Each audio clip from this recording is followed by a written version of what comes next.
हम लोग भगवत गीता के 8वें अध्याय के 23वें श्लोक से आगे पढ़ेंगे। अब आज का चर्चा का विषय है कि कौन व्यक्ति कब मरता है तो कहाँ जाता है, क्या उसकी गति होती है। बहुत विषय रुचिकर है और ये ध्यान रखिएगा। हम पहले से रहस्य खोल देते हैं कि जो अनन्य भक्ति करते हैं उन पे ये लागू नहीं होता है। तो योग योग मिश्रित भक्ति करते हैं, मिश्रित भक्ति करते हैं, अन्य साधनों का उपयोग करते हैं, काम में कर्म करते हैं, कर्म कांड करते हैं, उनके ऊपर ये लागू होता है। अनन्य भक्ति में जो लगने वाले लोग हैं उनको चिंता करने की आवश्यकता नहीं है। तो मेरे पीछे बोलिए। यत्र काले तु नावृत्तिम, यत्र माइक पे काले बोलिए। हाँ। त्वनावृत्तिम् आवृत्तिम चैव योगिनः आवृत्तिं चैव योगिनः प्रयाता यान्ति तं कालम् प्रयाता यान्ति तं कालम् वक्ष्यामि भरतर्षभ। वक्ष्यामि भरतर्षभः। यत्र काले तु,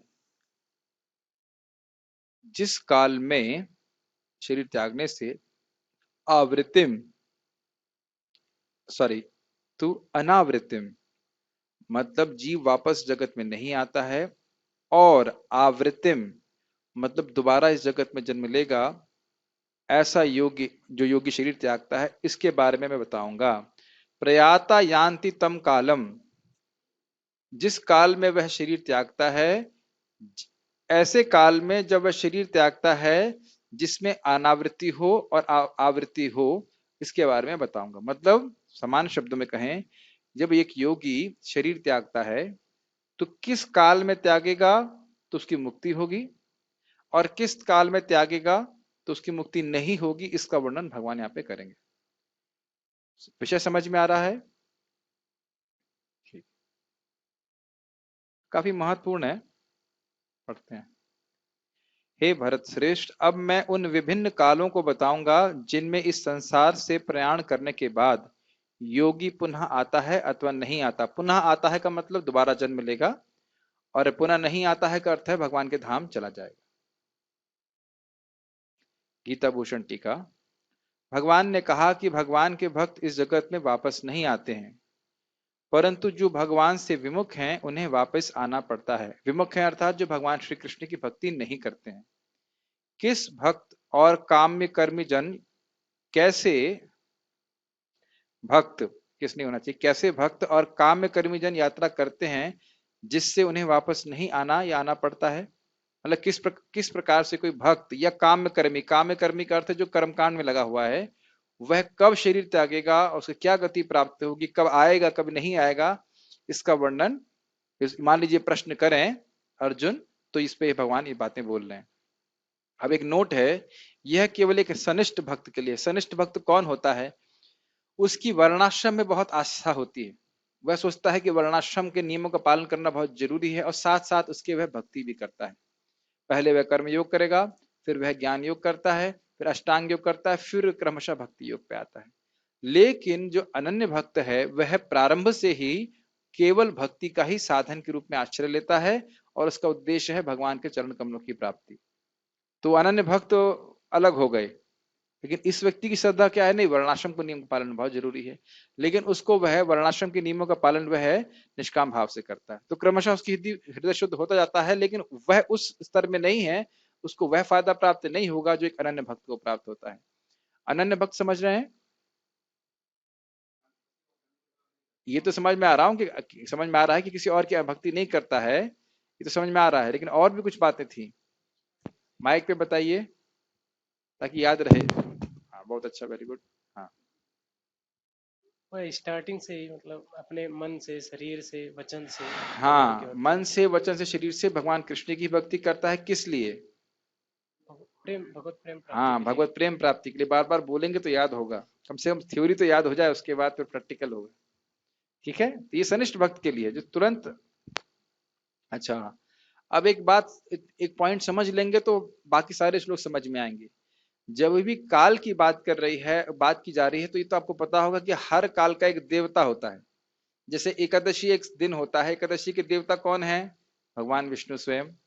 हरि हरि हरि हरि क्या बोलते हैं, हरिवास बोलते हैं इसमें।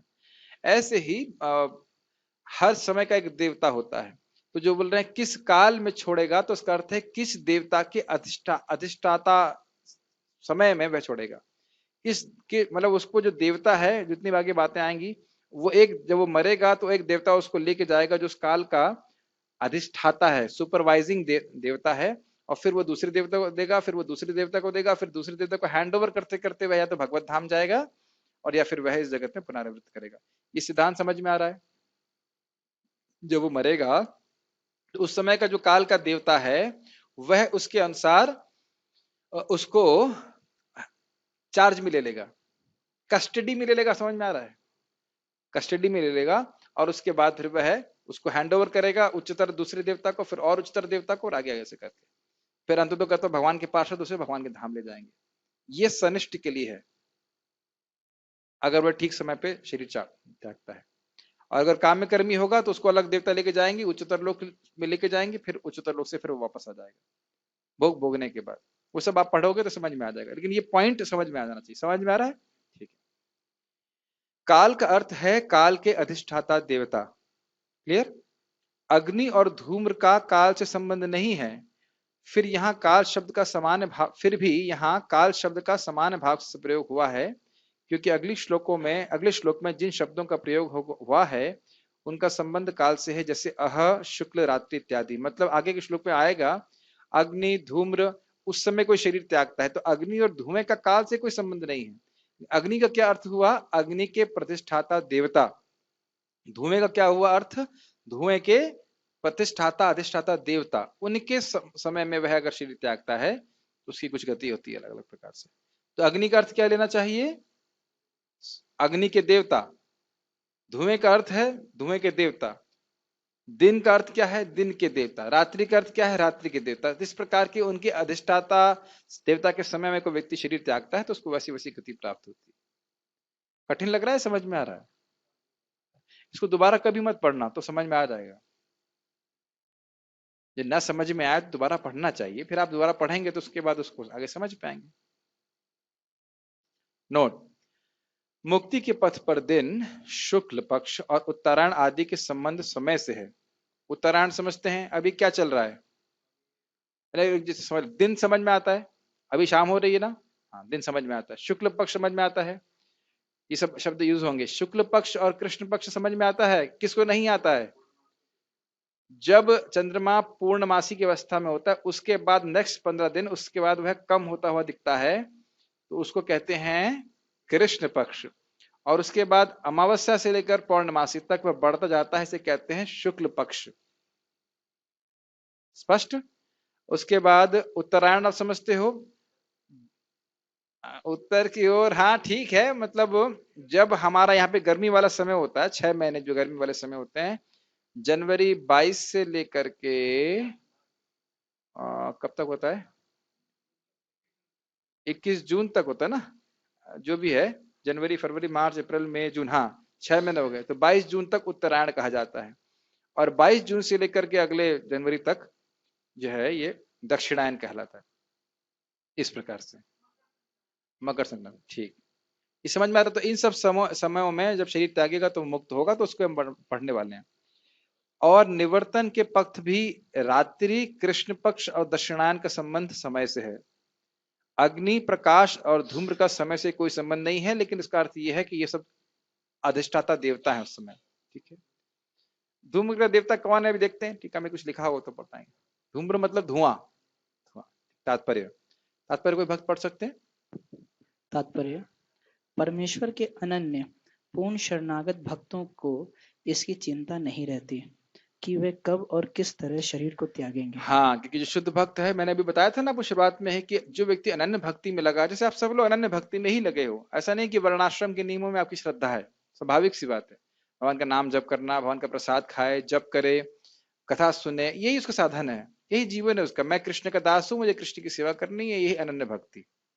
कृष्ण के लिए, कृष्ण का होकर, कृष्ण का भजन करना, ये अनन्य भक्ति। समझ में आए?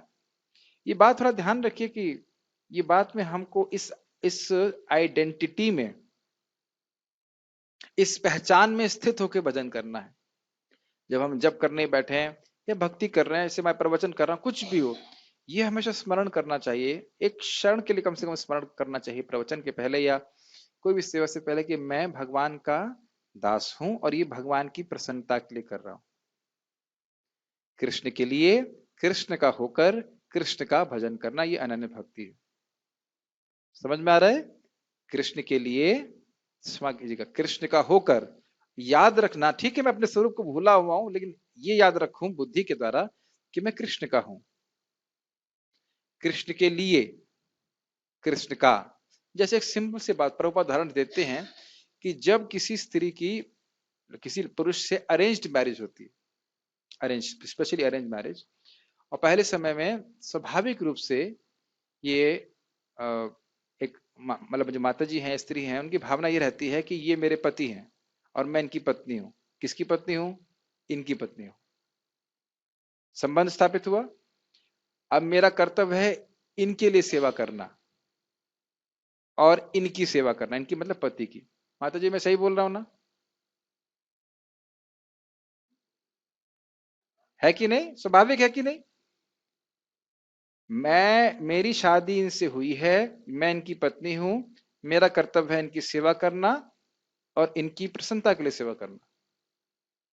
Does it make sense? बहुत सिंपल सी बात है। भले ही शुरुआत में प्रेम नहीं हो, लेकिन ये ड्यूटी, दायित्व नहीं, ड्यूटी को क्या बोलेंगे, कर्तव्य का भावना रहती है, और फिर यही आगे जाकर के प्रेम में परिणत हो जाती है कि नहीं? अब आजकल क्यों डिवोर्स होता है? क्योंकि इनके लिए करना है, सेवा की भावना, कर्तव्य बुद्धि बिल्कुल समाप्त हो गई, प्रैक्टिकली समाप्त, यही नहीं कह सकते बिल्कुल समाप्त मतलब हो गई, लेकिन जितनी मात्रा में समाप्त हो गई है उतनी मात्रा में ये भावना रहेगी। वो सोचती है, पत्नी यही सोचती रहती है, भाई इनको तो मेरी सेवा करनी चाहिए हमेशा। सहज रूप से अगर पत्नी सेवा करती है पति की, तो पति भी यही सोचता है ये मेरी पत्नी है और इसका इसका ध्यान रखना मेरा कर्तव्य है। क्यों Prabhu ji? Yes, this is natural, isn't it? ये स्वाभाविक है। तो ये दोनों में सेवा का संबंध होता है। तो जैसे भगवान के शरणागत, ये मैं क्यों बातें बोल रहा हूं, क्योंकि भगवान इस बात को बोलते हैं, जैसे एक सत पत्नी अपने सतपति को, सतपति मतलब अच्छे पति को, सेवा के द्वारा पूरा वश में कर लेती है, उसी प्रकार से मेरे भक्त, शुद्ध भक्त हैं जो मेरे शरणागत हैं, वे मुझको वश में कर लेते हैं। अहम भक्त पराधीनो नहीं स्वतंत्र, नहीं स्वतंत्र ही द्विज। मैं अपने भक्तों के पराधीन हूं हे ब्राह्मण, मैं कभी भी स्वतंत्र नहीं हूं। जो व्यक्ति को भागवत के पहले श्लोक में बोला गया है स्वराट, वो कह रहा नहीं मैं स्वराट नहीं, मैं स्वतंत्र नहीं हूं। हमारे भक्त कौन बोल रहा था? आप बोल रहे थे प्रभु, कौन बोला था प्रवचन में कि भगवान जो है उनकी एक ही कार्य है कि अपने भक्तों की इच्छा को पूर्ण करना। आनंद कृष्ण प्रभु बता रहे। तो मुझे याद आ रहा था किस प्रकार से एक भक्त आए थे और उनकी बेटी छोटी सी होगी, तो वो बार बार पूछ रहे थे, बेटा तू क्या लेगी अभी, क्या तेरे को कंगन चाहिए, तेरे को कुछ मिठाई चाहिए? वो पूरा उनका अभिनिवेश यही था कि बच्ची को क्या देना है, ये देना है, वो देना है, ऐसे करना है, वैसे करना है। तो इस प्रकार से जो भगवान के शरणागत होता है, तो मैं खाली ये बोल रहा हूँ, जो भगवान के शरणागत होता है उसको चिंता करने की जरूरत नहीं है। जैसे हम सबका अनुभव है, छोटा बच्चा अपनी माँ की गोद में मोटरसाइकिल में बैठ के चला जाता है, अब आप बैठेंगे माँ की गोद में? इस प्रकार से हैंग करता हुआ, बिल्कुल लटकता हुआ और मुस्कुराते हुए कूदा मस्ती करता रहेगा, माँ उसको कांधे में लटका करके लेके चली जाती। उसी प्रकार से भक्तों को चिंता करने की आवश्यकता नहीं है कि कहाँ शरीर त्यागेंगे। एक छोटी सी घटना बता देता हूँ, ये बहुत सुंदर बात है हमारे लिए, ताकि अनन्य भक्ति पे हमारा विश्वास बने। कुरैश और महापूर्ण नाम के दो भक्त थे, उनको राजा ने गिरफ्तार कर लिया था श्रीपाद रामानुजाचार्य जी के बदले में, और उन्होंने हरा दिया उनके पंडितों को। और एक जगह आर्गुमेंट वो करते हैं कि अरे शिव बड़े हैं कि विष्णु बड़े हैं? तो शिव का अर्थ एक मतलब वजन का माप भी होता है, तो कितने शिव से बड़ा तो तोला भी होता है, एक तोला भी शिव से बड़ा है। वो कहने का मतलब जो है पन, क्या कहा जाए उसको, व्यंग में बोल दिया। पहले तो शास्त्र की सारी बात हरा दी उन्होंने, उसको कुरैश ने हरा दिया। अब जो है मजाक में बोल दिया कि शिव से बड़ा तो तोला भी होता है, मतलब शिव जी से नहीं, शिव एक अलग वस्तु है, कोई वस्तु से बोल के, तो वो चिढ़ गया बहुत। कहते हैं दोनों की आंखें निकाल लो, और दोनों वैष्णवों की आंखें निकाल ली। तो महापूर्ण जो थे वे बहुत वृद्ध थे, बाद में उनको जो है दोनों को छोड़ दिया। तो उनकी जो बेटी थी, महापूर्ण की बेटी, वह दोनों को लेकर के आ रही थी और रंगनाथ जी के पास जा रही थी। तो महापूर्ण का शरीर छोड़ने का समय आ गया क्योंकि वो वृद्ध थे। तो वो लोग बहुत रोने लगी, उनकी बेटी कहने लगी अब इस समय आप ऐसे अवस्था में आप शरीर छोड़ रहे हो जब आप भगवान के क्षेत्र नहीं पहुंच पाए हो। तो महापुरुष कहते हैं ये मैं स्थापित करना चाहता हूं कि भगवान विष्णु का भक्त जहां भी शरीर त्यागे उससे कोई फर्क नहीं पड़ता। इस प्रकार से तो खैर कहने का आप समझ गए सिद्धांत। जो अनन्य भक्ति कर रहा है उसको ये सब चिंता करने की जरूरत नहीं है, लेकिन जो नहीं करते हैं उनको चिंता करने की जरूरत है। तो चिंता इस बात की अभी करें कि हम अनन्य भक्ति कर रहे हैं कि नहीं। वो बाकी कब मरेंगे, कैसे मरेंगे, कहां मरेंगे, उसकी चिंता भक्त लोग नहीं करते। ठीक है, यस प्रभु।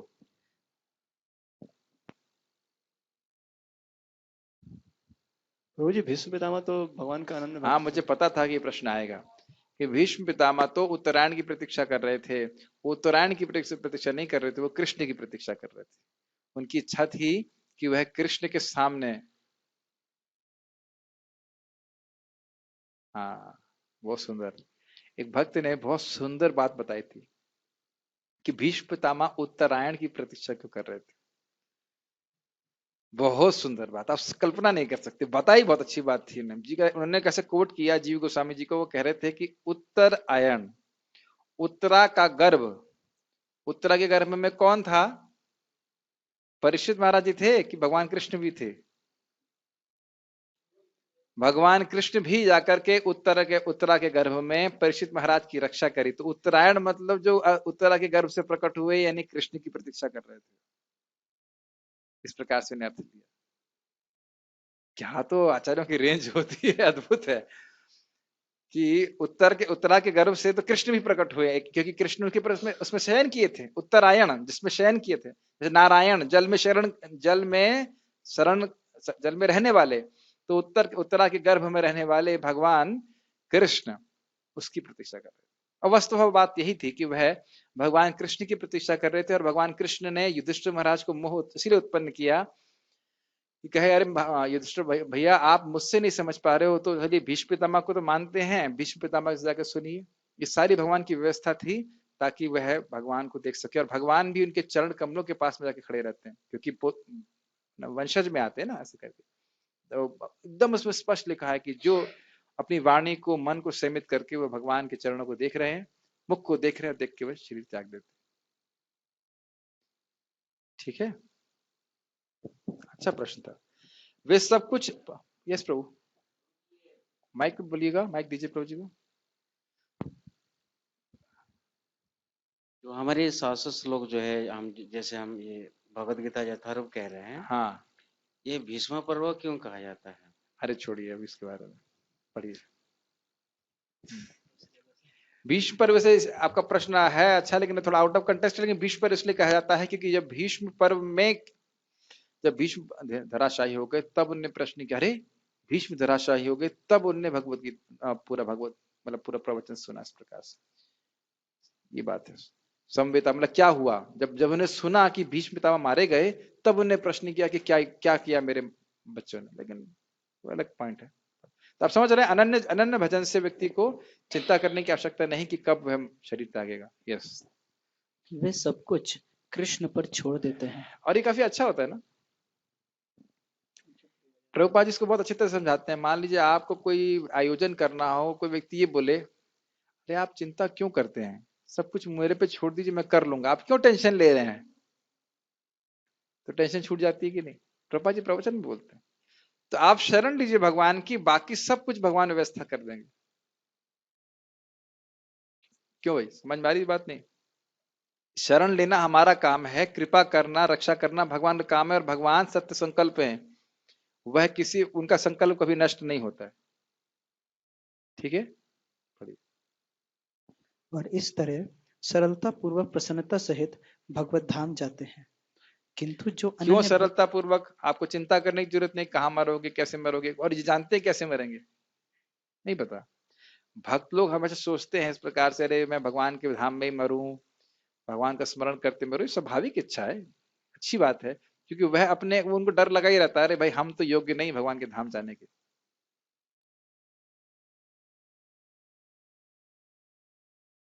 धीरे धीरे जब भक्ति करते हैं ना, तो कृतज्ञता का गुण आता है।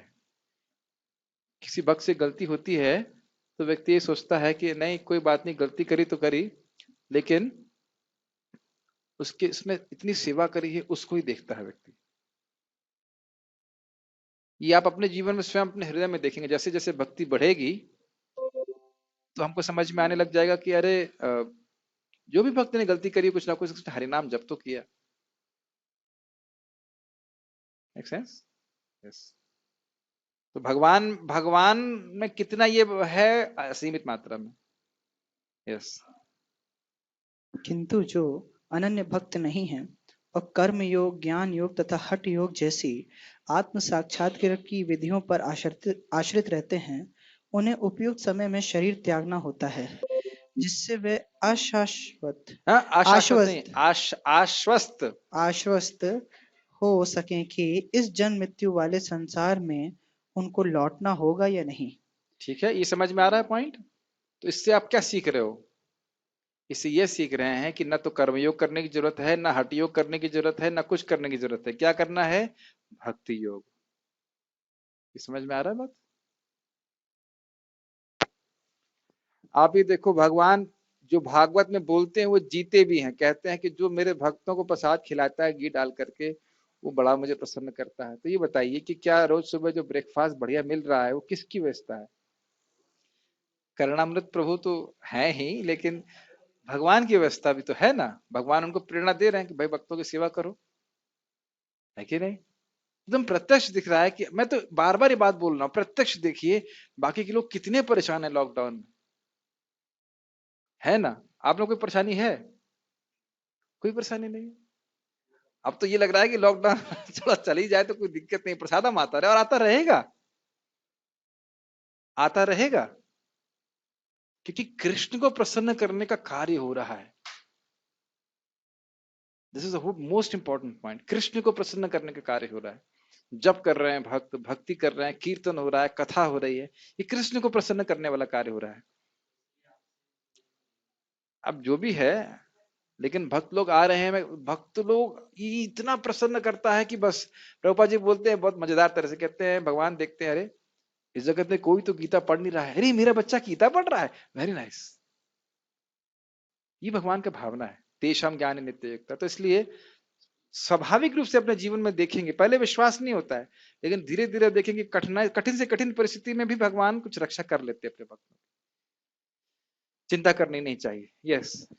यदि योगी सिद्ध होता है तो वह इस जगत से शरीर छोड़ने का समय तथा स्थान चुन सकता है, किंतु यदि वह इतना पटु नहीं होता तो उसकी सफलता उसके अचानक शरीर त्याग के संयोग पर निर्भर करती है। समझ में आया? अगर वह उसने मालूम कर लिया कि कब शरीर छोड़ना है और उसने डिसाइड कर लिया, उसकी शक्ति है कि अपमान चाहे तरीके से शरीर छोड़ दे, तब तो वो पार हो जाएगा। और नहीं तो गलत समय पर शरीर त्यागा तो फिर वह वापस आना पड़ेगा। तो अब हम समझ सकते हैं कि हमारे लिए खुद परफेक्ट होना संभव नहीं है, परफेक्शन भगवान के पास। पढ़िए। भगवान ने अगले श्लोक में ऐसे उचित अवसरों का वर्णन किया है कि कब मरने से कोई वापस नहीं आता। आचार्य बलदेव विद्याभूषण के अनुसार यहाँ पर संस्कृत के काल शब्द का प्रयोग काल के अधिष्ठाता देव के लिए हुआ है। ठीक है, मैं कोई बाहर से तो नहीं बोल रहा था। यस प्रभु, प्रश्न का माइक दीजिए प्रभु जी को।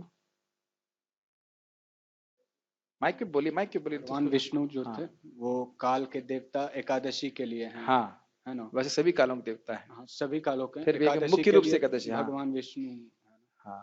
तो जब एकादशी में कोई अभक्त भी शरीर त्यागेगा तो वो परम गति को प्राप्त होगा क्या? अगर वह एकादशी का पालन कर रहा है तो नहीं, अब अगर अन्न खाएगा तो उसे गोमांस खाने का लाभ मिलेगा। लाभ नहीं मतलब पाप मिलेगा, लाभ नहीं। तो नरक गति होगी। हाँ, राहु काल का जो भी होता हो, मतलब बहुत सारे काल होते हैं। ठीक है, माइक पे कुछ पूछिए, माइक पे पूछिए। यस, बोलिए। हाँ, एकादशी को जन्म लेने वाला एकादशी पता नहीं, लेकिन भगवान देखिए, मेन बात यह है कि हम भगवान की अनन्य भक्ति कर रहे हैं कि नहीं। अनन्य भक्ति पे हिसाब रखें, बाकी मालूम तो आप ही को चलेगा जब मरेंगे तो। कहाँ गए जा रहे हैं वो तो हम ही को मालूम चलेगा, बाकी किसको क्या मालूम चलेगा? बाकी तो अटकलबाजी करते रहेंगे, हाँ भाई यहाँ मरे वहां मरे, ऐसा होगा वैसा हुआ होगा। तो पैदा होता है, पैदा होने की कोई बात नहीं बोली जा रही है। भगवान बोल रहे हैं कि जो भगवान के जन्म कर्म की दिव्यता को जानता है वो ही व्यक्ति शरीर त्यागने के बाद दोबारा जन्म नहीं लेगा। ये अनन्य भक्ति के द्वारा ही तो भगवान को हम समझ सकते हैं ना। तो ये इंपॉर्टेंट बात, मेक सेंस? ओके, प्रश्न? हाँ बोलिए। था मुझे आपने बताया ना उनका महापूर्ण की कथा। हाँ तो उन्होंने कहते हैं कि वो जो शरीर छोड़ रहे थे तो उन्होंने अपना सिर कुरैश की गोद में रखा था, अपना पैर उनकी बेटी की गोद में रखा था, हाँ। और इसलिए वो भक्त के संग में थे। और वो जिस जगह पे भले ही वो कांचीपुर नहीं पहुंच पाए, लेकिन जिस जगह पे उन्होंने शरीर त्यागा वो यमुनाचार्य के नाना नाथ मुनि का जन्म स्थान था। हाँ, तो मैं खाली बोल रहा हूँ कि मेन बात यह है कि भक्तों का संग हो, भगवान का नाम उच्चारण हो रहा है और ऐसे शरीर त्यागे व्यक्ति तो उसका कल्याण होता है। तो भगवान भी देखिए, जो आप भक्ति कर रहे हो, बार बार इस बात को याद रखिए, जो आप नाम उच्चारण कर रहे हैं, भक्ति कर रहे हैं, तो भगवान की क्या मति है? एतद विषयामति, ये व्यक्ति मेरा है और मुझे इसकी रक्षा करनी चाहिए। और उस पर अगर आपने वैष्णवों को सुखी कर दिया तो फिर तो सोच ही भी नहीं सकते कितना आशीर्वाद है। भगवान की भक्ति कर रहे हैं वो तो अच्छी बात है, किसी भक्त को प्रसन्न कर दिया, छोटा बड़ा ऊंचा नीचे जितना भी, इतने क्रेडिट्स बन जाएंगे ना कि कोई लिमिट नहीं। भाई पानी दे रहे हो, खाद दे रहे हो, ठीक है, ऊपर से और कुछ जीवामृत बीजामृत डाल दिया तो फिर तो कहना ही क्या। जैसे वैष्णव अपराध बहुत खतरनाक है भक्ति के लिए, उसका विपरीत देखिए, वैष्णवों के गुणगान, वैष्णवों की सेवा अगर हम करते हैं, किसी तरह से उनको प्रसन्न करते हैं, चाहे नया डिवोटी भी क्यों ना हो, तो भी हमें बहुत भक्ति के पॉइंट्स मिल जाते हैं। बहुत इंपॉर्टेंट बात है। भगवान, आप सोच नहीं सकते, छोटे से बच्चे से और प्रेम होता है कृष्ण को। भाई छोटा बच्चा होता है, एक बड़ी बहन होती है, उससे और बड़ी बहन होती है, या बड़े भाई होते हैं, तो बड़े भाई के प्रति प्रेम होता है, लेकिन जो छोटा बच्चा होता है उससे भगवान को और प्रेम होता है कि नहीं? और उसको ज्यादा जानकारी भी नहीं होती है, फिर भी बहुत प्रेम होता है, सबका प्रेम होता है, बड़े भाई का भी प्रेम होता है, पिताजी का भी प्रेम होता है। तो जो नया बच्चा है कृष्ण भावना में, उसका भगवान उसके प्रति बड़ा प्रेम करते हैं कि भक्ति लेके आ रहा है, ऐसे करके आ रहा है। और अन्य सीनियर भक्तों को भी प्रेम देना चाहिए उसको। देखो भक्ति कर रहा है, अरे तुमको ये नहीं आता, अरे तुमको वो नहीं आता, अरे तुम ये भी नहीं जानते, ये सब नहीं बोलना चाहिए, है कि नहीं? एक छोटी सी विनोद की बात है वैसे तो इसमें आ गई कि एक बार एक भक्त मंदिर में झाड़ू मार रहा था। एक भक्त आया, बोले, है ऐसे झाड़ू मारते हो? ऐसे झाड़ू नहीं मारनी चाहिए, प्रभुपाद ने ऐसे झाड़ू मारनी चाहिए, प्रभुपाद ने कहा। ठीक है प्रभु जी। दूसरा भक्त आया, फिर बोला, ऐसे झाड़ू मारते हो, तुम झाड़ू मारना नहीं आता, ऐसे झाड़ू मारो, प्रभुपाद ने कहा। तो बेचारा परेशान हो गया इस प्रकार से। तो भक्तों को डांटना नहीं चाहिए फालतू में, प्रेम से समझाना चाहिए।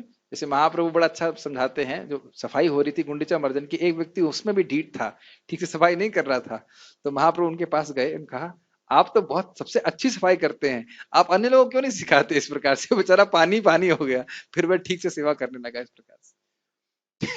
ये बड़ा अच्छा स्टाइल है महाप्रभु का शिक्षा देने का। लेकिन हम खाली बात कर रहे थे, अनन्य भक्ति कर रहा है कोई व्यक्ति तो शुरुआत से ही भगवान को बहुत प्रिय है, ये बात ध्यान रखना हमेशा, है ना? चलो आगे पढ़ते हैं।